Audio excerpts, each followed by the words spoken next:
Hello, hello, and welcome to the Relationship Status, where we talk all things relationship with me, Samini Glowry. And me, Marjwan Swanepoel. So you are currently tuned into 100.6 FM in the Kosh area or 98.1 FM in the Potch area. Or maybe you're not in the Kosh or Potch area and you're listening to us on Life FM's website, www.lifefm.co.za. Or there's an app. But wait, there's more. But yeah, remember that there is an app that you can download if you are struggling to listen live on the website. It's also very handy. Very handy. And then you'll find on our website, on Spotify, on YouTube, all our past episodes if you did miss anything. No. So like last week, we were talking about why is it hard to let go even if it's unhealthy. If you missed that, if you want to re-listen to it, have a look on Spotify, YouTube, our website, or if you're struggling to find a specific episode and you'd like to hear it or re-listen to it or send it on to someone, please do send us a WhatsApp on 066 516 6917. So like I said, last week's episode is why is it so hard to let go even if it's unhealthy? And we were talking mostly about worth. If you don't know who you are, you'll choose wrong. It's that saying that I love that I don't know where I heard, but if you don't know what you stand for, you'll fall for anything. And we were going to get to soul ties, but we never did. These episodes are just too short, but slightly too long if we get into it. I'm sure that I trust the Holy Spirit that whatever needs to be said in that week and in that episode will be said. So yes. I'm not worried. Yes, that's become my new motto of whatever's meant to be will be. Obviously, you can't just make stupid decisions and be like, oh, whatever's meant to be is meant to be. But I mean, if you are trying your best to live close to God and live in His Word and be the best version of yourself and, follow His voice, then whatever's meant to be will be. But yes, so this week we are going on to should I stay friends with my ex? Da, da, da. And I want to say this doesn't even have to be a 30-minute thing. It can just be no. But we're going to have a music break and then we'll get into the why I say no. Hello and welcome back after the break. You are tuned into Life FM and you are listening to the Relationship Status. So before the break, we asked the question, should I stay friends with my ex? No, you should not. No. Nee, nog 1000-mal nee. So no, I definitely don't think you should. I think that it's a bad idea. There's usually a reason that you are ex. Exactly. And then my question is, why do you want to stay friends with an ex? What is your reasoning behind it? Because if I can never get to had that desire. If I can get to your reasoning, still be friends? Then I can try and explain why you should or shouldn't.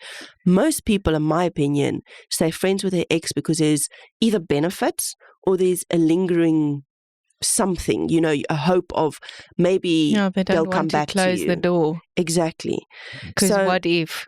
Obviously, it's different if you have kids. We're not talking about that because then you do have to have some kind of friendship to maintain a relationship with them. So that's a whole different story. That's what we're talking about. That is true, but you don't necessarily have to be friends. I mean, friends means that you have a relationship and that you communicate and go on coffee dates. And I guess, what is your definition of a friend? Yes. So if it's just being friendly towards each other, yeah, that's important. You should be friendly, especially like you said, people. When there are kids involved, because that's not nice if you are having fights left and right and the child is in the center. Exactly. So yes, be friendly, but it shouldn't be your friend as in me and my husband are on a fight today and I run to my ex-husband and say, oh, we had a fight about this. Yeah. No.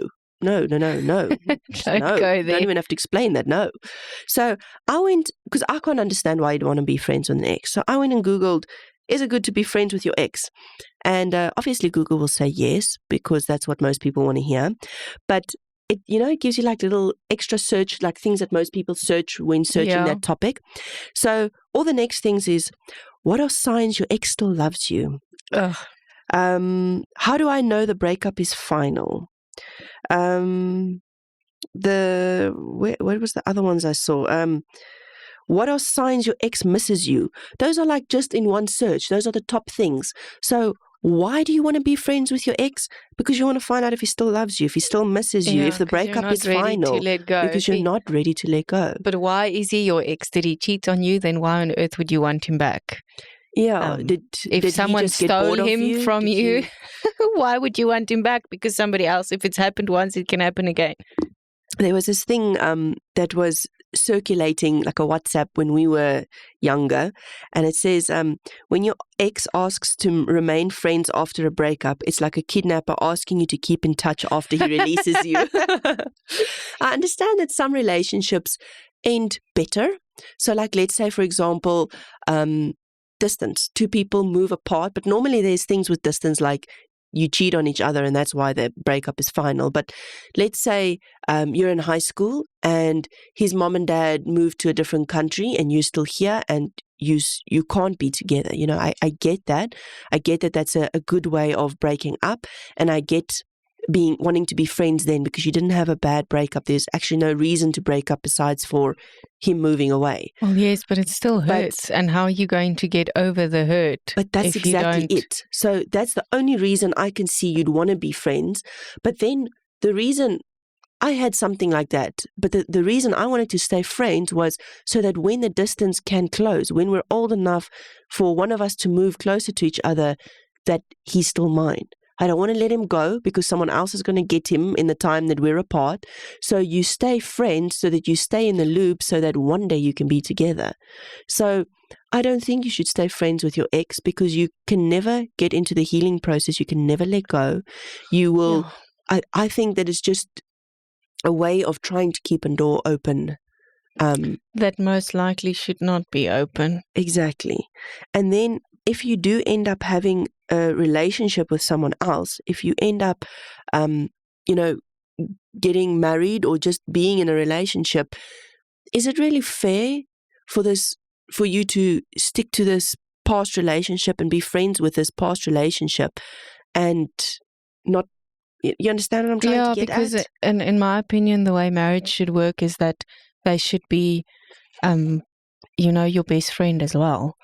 So then you shouldn't actually need another friend on the side unless you're a girl and it's a girlfriend, or you're a guy and it's a guy friend.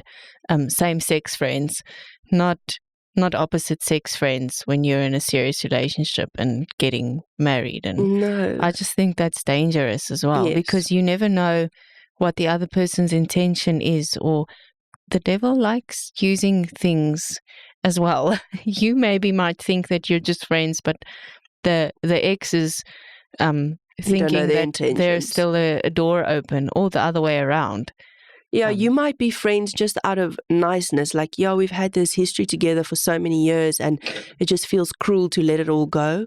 But normally, if both are agreeing to be friends, it's normally because one of them is still in love. I watched a movie last night, The Wedding Planner, and she got cheated on, like when she was about to get married, because he had a friend from high school, like his first girlfriend, and they stayed friends. And he ended up cheating with his fiance on the first, with the first girl from high school, and they ended up getting married and having their babies. That is likely what is going to happen. If you're trying to stay friends with someone, what is the reason?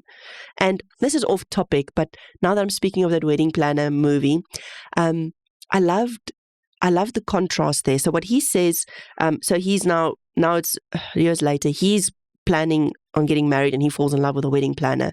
And he says, what if, so the other guy says to him that, the girl you're about to marry is great. And then he says, what if what I think is great really is great, but it's not as great as something greater? And what a poop mentality. But then I thought of this movie and I loved this quote. This movie was Before We Go. And the girl is also like, is this marriage going to work, whatever? She's talking to a total stranger. And she says, because she's worried that he fell in love with someone else. It's possible, isn't it? It's possible that you could meet somebody who's perfect for you, even though you're committed to somebody else. And this is what I love. The guy responds with, no, see, I think if you're committed to somebody, you don't allow yourself to find perfection in anyone else. Exactly. You don't even go there. You don't look at anybody else. Daar gaan altyd 'n mooier meisie of 'n sterker ouetjie wees. The grass is greener on the other side because there's more sewage there. Yes, or the grass is greener wherever you give it the most care and water. And that too. So focus on your husband or on your Maintaining your own- relationship, And the thing is, or even on yourself if you're single. I heard once that this one guy, because everyone was like, wow, your girlfriend's so cool because he can talk how he wants about any girl that walks past. And he said, yeah, my girlfriend doesn't matter what menu I read as long as I eat at home. Doesn't mind. No, that's stupid. That is the stupidest thing I've ever heard in the history of mankind, and mankind can be stupid. You don't look around because one day you're going to think that Spurs steak is better than your pop at home, and you're going to just go sniff it and just go taste it, and before you know, you've devoured an entire steak and your poor pop is sitting at home feeling like they're just a ball of pop. So That's what I was don't saying. go sniffing around. Don't stay friends with an ex. Don't open yourself up to the opportunity where someone could be more perfect than the perfect person you've already got. Yeah, because then eventually you're going to, I think that's often what happens in cheating is you end up focusing on the person you love, but you're going through a rough patch, and then you just see all of the rough patches and all of the negative things, and then somebody else walks by and, oh, I'm so sorry, and I wouldn't treat you like that, blah blah blah, and then you just see all of these ticks on their checklist, all of these green lights, for Miss New, Yeah. and on Miss Old, you just focus on all of the bad, but in the meantime, I mean, there is good. Maybe you're the reason that it's bad now. Now, remember when you started dating her, she was just perfect. Well, he was just perfect, whoever's listening. So But sometimes, the point is, when you started dating that person, they were perfect. Now, with the troubles that come in life, they're less perfect. You don't think the new person you're looking at is going to become as imperfect as the imperfect person you've got, even though they're perfect now. sometimes you look for the mistake in the other person, and then you're actually the one that made the mistake. Yeah, and often It's not fun to admit, but I mean, it is true. I'm not saying this as being mean, but sometimes how you treat someone is how they end up being. Yeah, So if that's my exactly husband it. constantly says to me, "Wow, thank you that you bathed the kids, thank you that you cooked us dinner tonight," then I want to cook dinner, then I want to bath the kids, then I try and help. But if I'm constantly hearing, "Oh, you did this wrong again," why would you put those clothes on? Why would you make the food like this? The food is too salty. The food is too fatty. The food is too... Then you stop wanting to do it. Stop wanting to make it. Yeah, So you often get to how a you- point where you feel like it's nothing you do is good enough anyway, so why bother? Exactly. So the way you treat someone often turns them into the thing that you don't want. And also watch out for the way that you treat yourself. Exactly. Okay, So we the- got a music break. Yeah. So the point of this is, don't allow yourself to find perfection in someone else. Don't allow yourself to be close to someone that's not your spouse, especially if it's an opposite sex person. Okay, we'll be back after the music break. Hello and welcome back after the break. You are listening to 100.6 FM in the Kosh area and 98.1 FM in the Potch area, Life FM, and you are tuned in to the relationship status. Give it a little bit of a twist today. That's why we never get through our segments. It takes us like 20 minutes to get through our introductions. Yeah, we've always got something and there's no undo button. But anyway, okay, so now after all of this has been said and done, we are going to jump straight into soul ties, because we do think that this is also one of the biggest reasons why you would probably want to stay friends with your ex, is because you've still got a soul tie with them. Yeah. So we'll just tell you a little bit more about that and then how to deal with it so that you can also be free from your ex and you can move on to somebody new and better. To greener pastures. Yes. But For Yeah, the right so- reasons. So we have already had a section about soul ties, but this is so important that we do feel that it should be brought up again, especially now, like we're saying about ex. You know, you want to stay friends with your ex. Why? Because you still feel that longing for them. You go to sleep, you have a dream, you wake up and you think, wow, maybe it wasn't such a maybe it was such a bad idea to leave them. Maybe it wasn't a bad idea to stay with them. You have these bittersweet memories that keep coming up and you keep longing for them. You could be in a healthy, committed relationship and still have a dream and start longing for someone from your past that you knew was wrong for you. But these beautiful memories come up and you start thinking, what if I quit too early? So those things are soul ties. What is a soul tie? A soul tie is a deep emotional bond between two people created through intense connection, shared vulnerability, or significant life experiences. So it can form in different ways. So, for example, it can be friendship, like with David and Saul. No, not Saul. Jonathan. Jonathan. Yes. So with David and Jonathan, the Bible says their souls were closely knit together. Soul tie between David and Saul. No. No, that was actually a problem. But the point is, so it can be a friendship. So no, Jonathan and David weren't gay and that's why they had a soul tie. No, it was a friendship. It was sharing vulnerability, sharing life dreams, being there for each other. And that soul tie. Sorry, I'm chipping in, but I'm thinking that's the type of relationship that God wants with us. Yes. They were like literally best friends, sold everything together, had each other's backs. And I mean, what kind of a relationship? Jonathan was supposed to be king. David came in and took that away from him. Yes, David didn't want to take it from him, and yes, Jonathan was happy to give it. But the point is, imagine your whole life is built towards being the next king with all these riches and all this life, this happy life. This is what you are. This is everything that's yours, and it gets taken away and given to this new guy, and you are his best friend, and you love him so much that you support him in wanting to take your kingdom, and you support him when your father turns his back on him, and you're willing to die for him. You're willing to sacrifice everything in life for him. So they had a deep, beautiful connection, a friendship. So this is slightly. You're going to have to follow me on this train, because I'll go on with the other types of soul ties now. But while we're on here, I want to say that there are positive and negative soul ties. And this is where David and Jonathan had a positive one. What does positive soul ties do? It brings emotional safety, growth, trust, deep support. So you also get unhealthy soul ties. And this is what causes confusion, emotional dependency, identity loss, and difficulty moving on. And you get the lingering ties. So even when someone is gone, the bond can remain, and it makes healing and new relationships really difficult. But so David and them had a good soul tie, friendship. You can also have romantic soul ties, which is the one that we all think of, that we all know. So by being sexually involved with someone, you have a soul tie with them.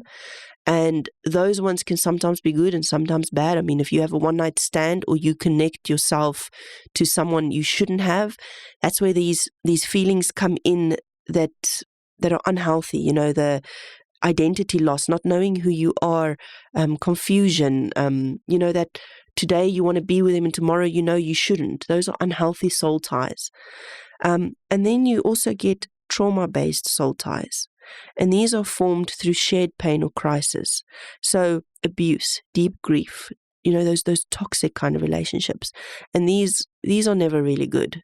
If you formed a trauma bond to someone, it's, so for example, let's say I lose my boyfriend and someone loses their, mother, and we've both got this deep loss because we've both lost someone. And so we become friends because we know what the other one is somewhat going through. Yes, you could probably have a good relationship, but it's likely that you're building it out of trauma, in which case it could become a very dysfunctional friendship. And I think that's where we have to keep an eye out for, how are we feeling in this? Are we feeling like we're being built up? Like spending time with this person is making me feel better? Or am I feeling more confused, less worthy, less like I fit in somewhere in life, less positive, less happy when I leave this person's presence?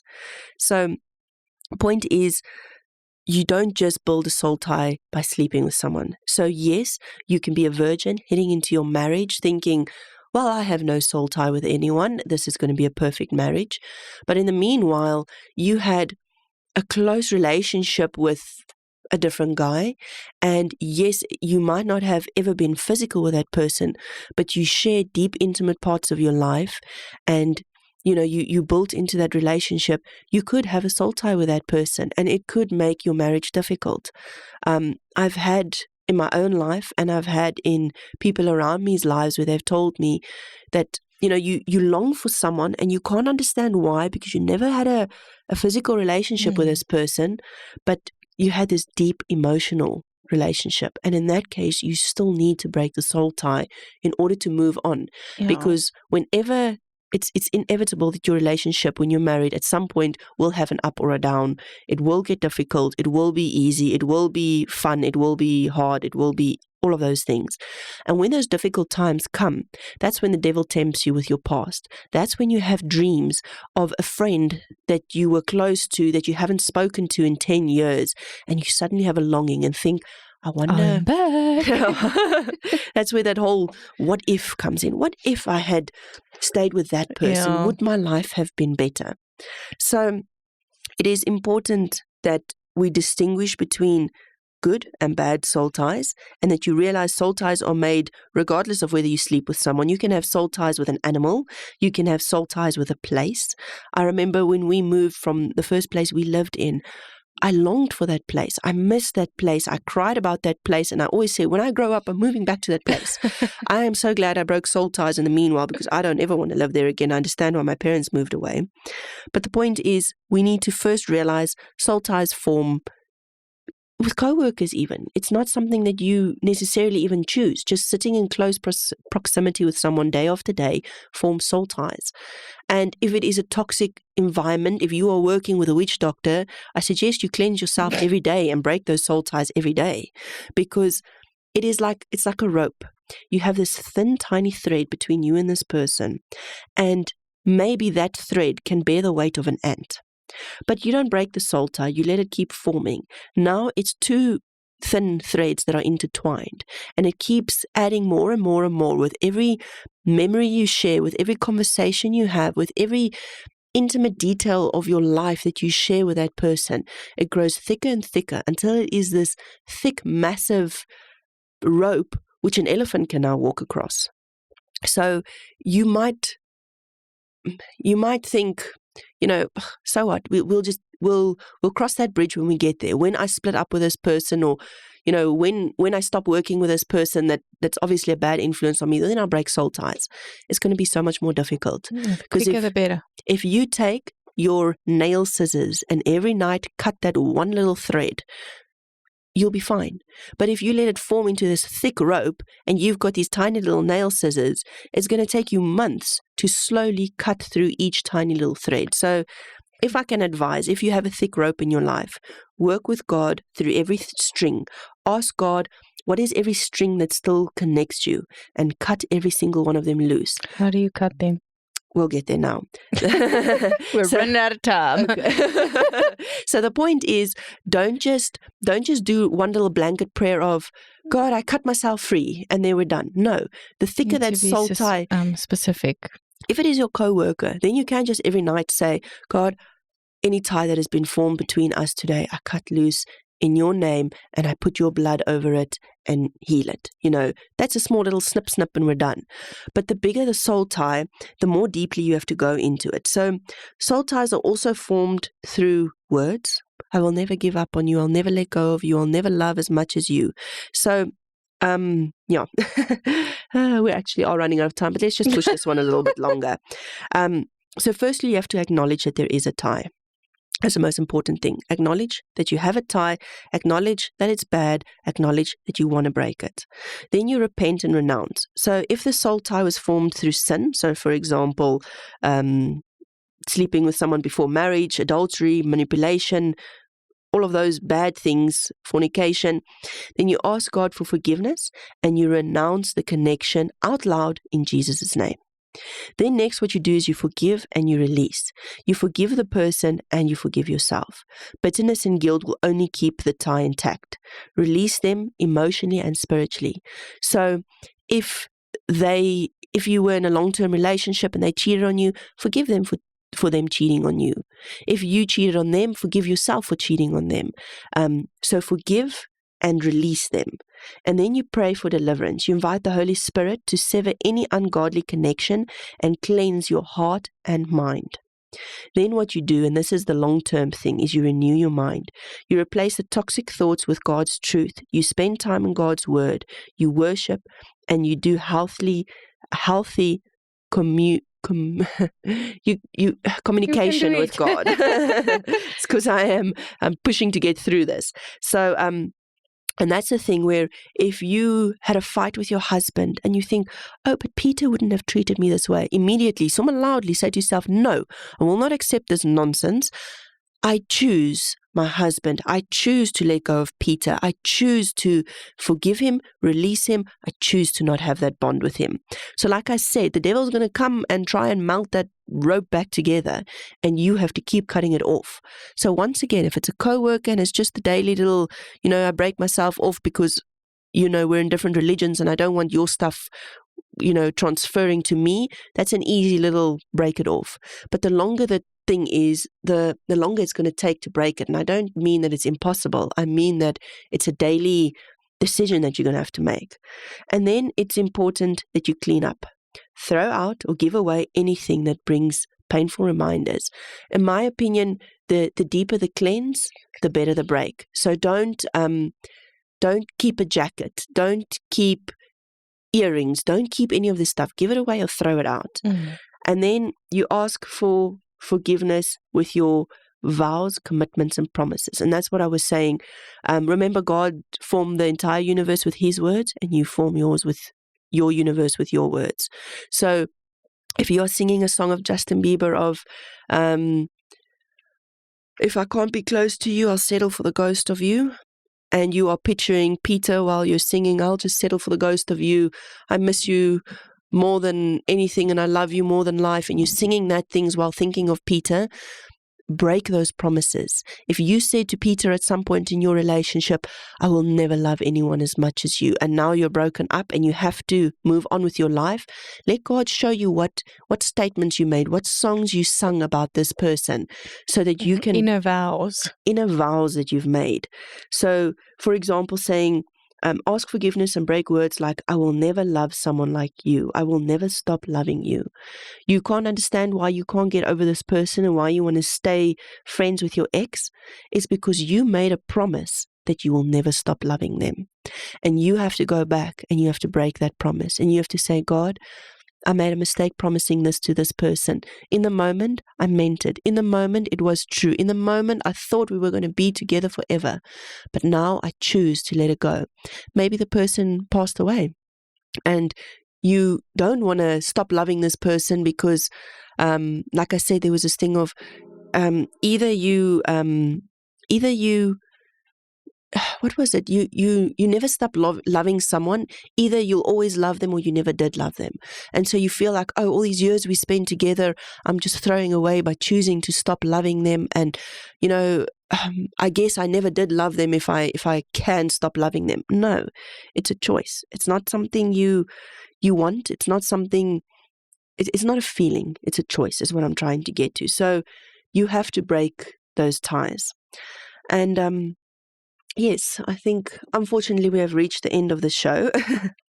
And I can do like 10 shows just on soul ties alone. But the point is, it's important to acknowledge that you have a soul tie. Soul ties are not just formed through sex. It is formed through emotional connections. It is formed through vulnerability. It is formed through you talking to your coworker and saying, geez, I had a fight with my husband last night. This, and this happened. That is forming a soul tie with someone. So be careful who you form soul ties with, because some soul ties are there to destroy and distract you. Other soul ties are there to build you up. So learn to distinguish between what are healthy soul ties and what are bad soul ties. And if you pick up any bad soul ties in your life, then you ask God to help you break them. And some will be easy, like one little snip of that thread and it's gone. And some will be these thick ropes that are just going to take time, where you're going to have process, where you're going to have to today break these words that you said, and tomorrow break those promises you make, and 3 days from now you can do a tiny bit of forgiveness, and a month from now you can forgive a little bit more. And so just know that just because you broke the soul tie today and tomorrow you long for that person, don't think this didn't work. Keep at it. Show God what else is connecting me to this person. Healing comes in layers. Exactly. Until next week.